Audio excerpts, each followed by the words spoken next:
الوی T V کے معزز خواتین و حضرات، السلام علیکم۔ دوستو، اس دنیا میں یہودیوں کی ایک ایسی نسل بھی موجود ہے جن کی جلد کا رنگ مردہ انسانوں کی طرح پیلا ہوتا ہے۔ ان کے جسموں سے کسی مردے گلے سڑی لاش کی جیسی بدبو ہر وقت خارج ہوتی رہتی ہے۔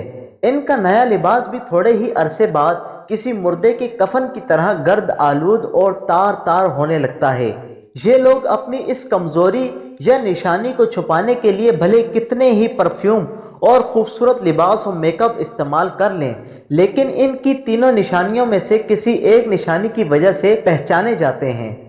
یہ لوگوں میں گھل مل کر اپنی شناخت چھپا لیتے ہیں، لیکن اپنی اس مستقل شناخت سے عمر بھر پیچھا نہیں چھڑا سکتے۔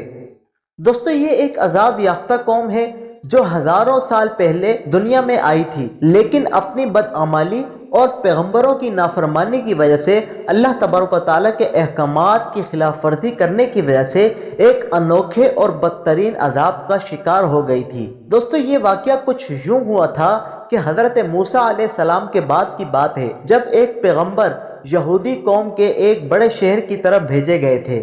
جیسا کہ تاریخ میں یہودیوں کا شروع سے ہی یہ عمل رہا ہے کہ یہ اللہ تبارک و تعالیٰ کے سخت نافرمان رہے ہیں، صرف اس قوم کے مختلف شہروں اور قبیلوں کی اصلاح کے لیے ایک وقت میں سینکڑوں کی تعداد میں پیغمبر اور نبی بھیجے جاتے رہے۔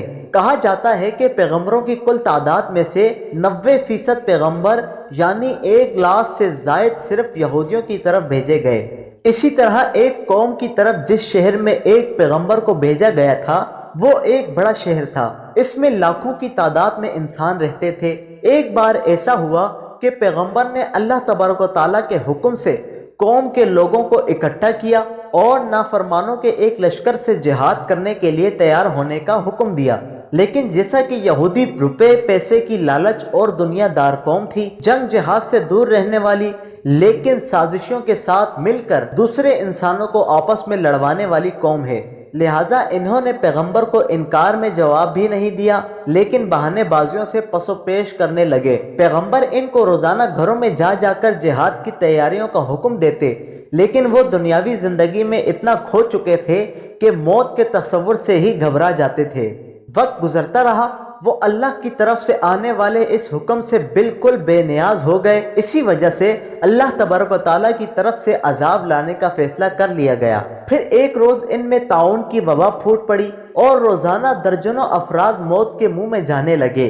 قوم کے چالاک اور ہوشیار لوگوں نے جب یہ صورتحال دیکھی تو ان کو یقین ہو گیا کہ ان کی نافرمانی کی وجہ سے اللہ تبارک و تعالیٰ کا عذاب نازل ہو چکا ہے۔ چنانچہ وہ لوگ اس شہر سے نکلے اور دور دراز کسی جنگل میں رہنے کے لیے چل کھڑے ہوئے۔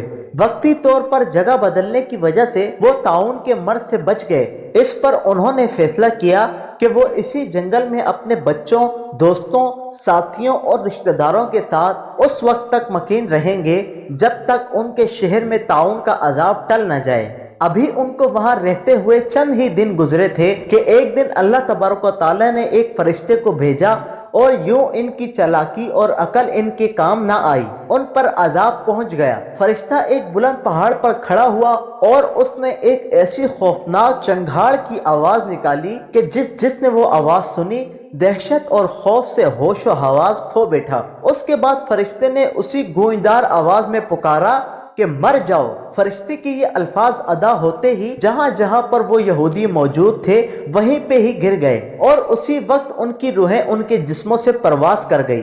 ان میں سے کوئی بھی بیمار نہیں تھا، یہ لوگ سبھی کے سبھی نارمل اور صحت مند تھے۔